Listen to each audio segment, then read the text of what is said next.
जय सिया राम। सब सुख लहे तुम्हारी सरना, तुम रक्षक काहू को डरना।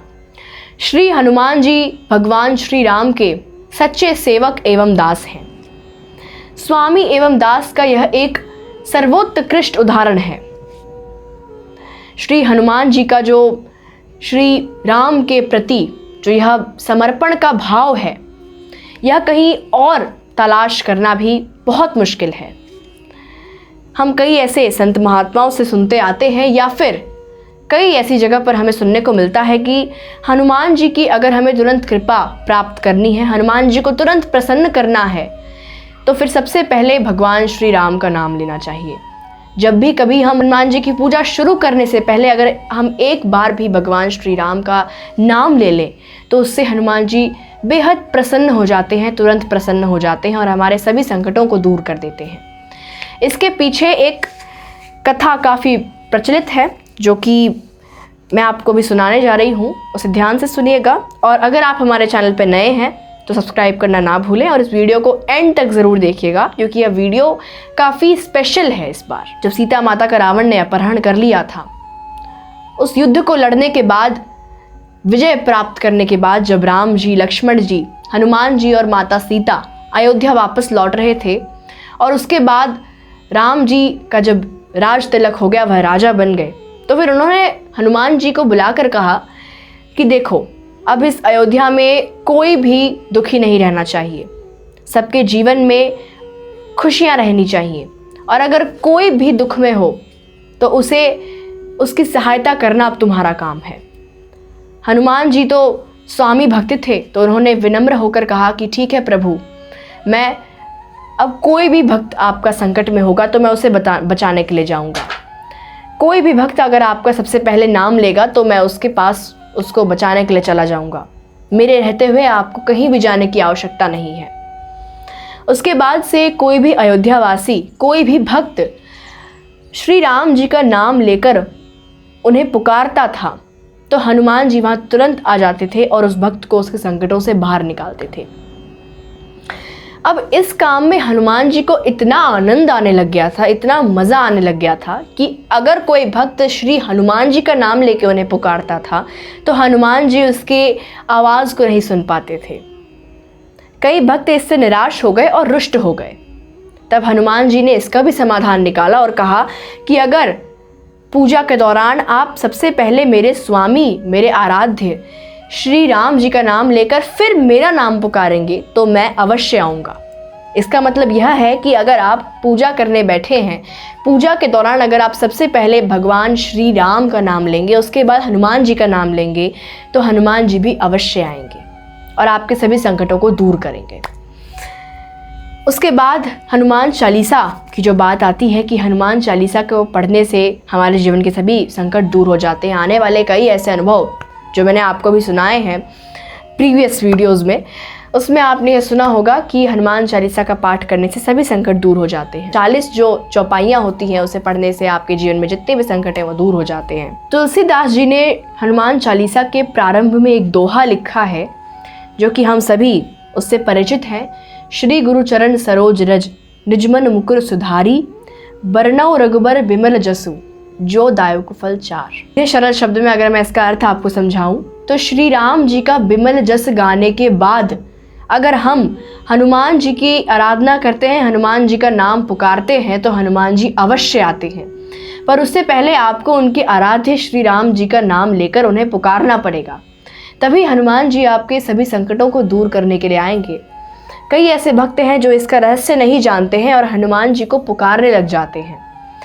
आज मैंने आपको इसका रहस्य बताया है कि अगर आप श्री राम जी का नाम पहले लेंगे और तब हनुमान जी को पुकारेंगे तो हनुमान जी अवश्य आएंगे आपके सभी संकटों को दूर करने के लिए।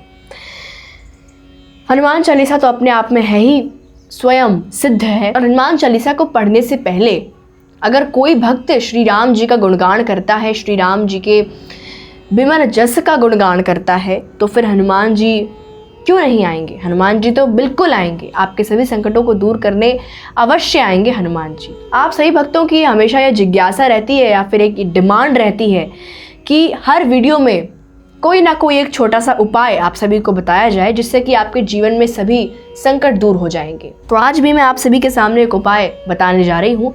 इस उपाय को ध्यान से सुनिएगा, क्योंकि यह उपाय एक ऐसा उपाय है जो कि शायद आपने कहीं और सुना ना हो, और इस उपाय को करने के बाद हनुमान जी की कृपा आपको प्राप्त हो जाती है।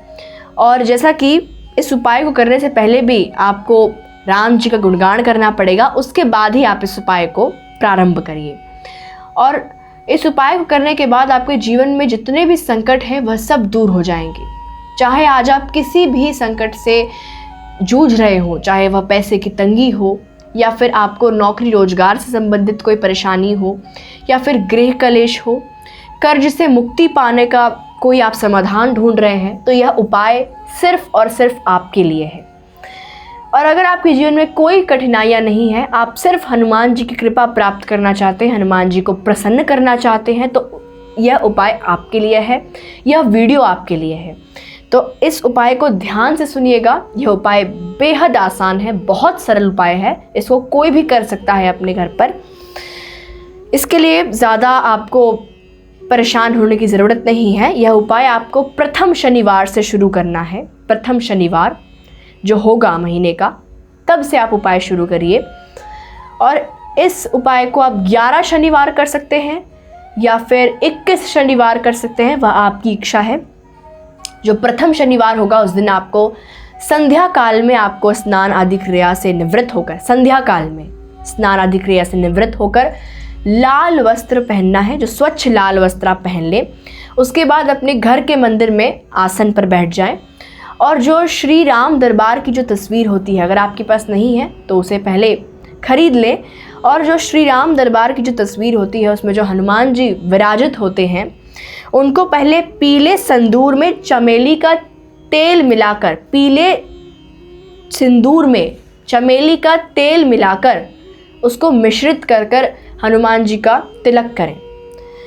उसके बाद चमेली के तेल का दीपक जलाएं, चंदन की अगरबत्ती जलाएं और गुगुल की धूप लगाएं। ऐसा करने के बाद एक लाल वस्त्र में 900 ग्राम मसूर, एक छोटी कील, ध्यान से सुनिएगा, एक लाल वस्त्र में 900 ग्राम मसूर, एक छोटी कील, 1.25 किलो गुड़, एक चमेली के तेल की शीशी, थोड़ा लाल चंदन का पाउडर एवं कुछ नकद दक्षिणा रखें।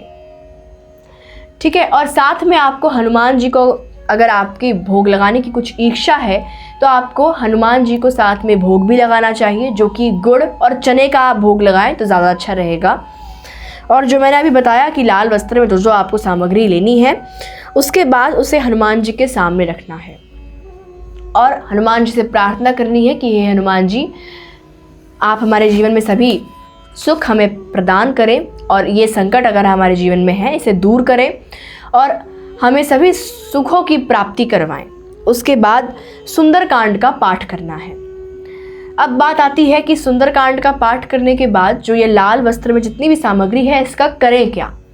तो यह जितनी भी सामग्री है इस लाल वस्त्र में, वह किसी गरीब को दान कर दे।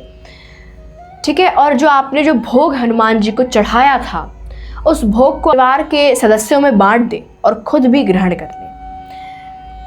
और जो बाकी के जो शनिवार आपके आएंगे, उन शनिवार में आपको सिर्फ और सिर्फ सुंदरकांड का पाठ करना है। ऐसा करने से, ये उपाय करने से आपके जीवन में कोई भी समस्या हो, मैं 100% गारंटी दे रही हूँ, यह समस्या आपके जीवन से तुरंत चली जाएगी।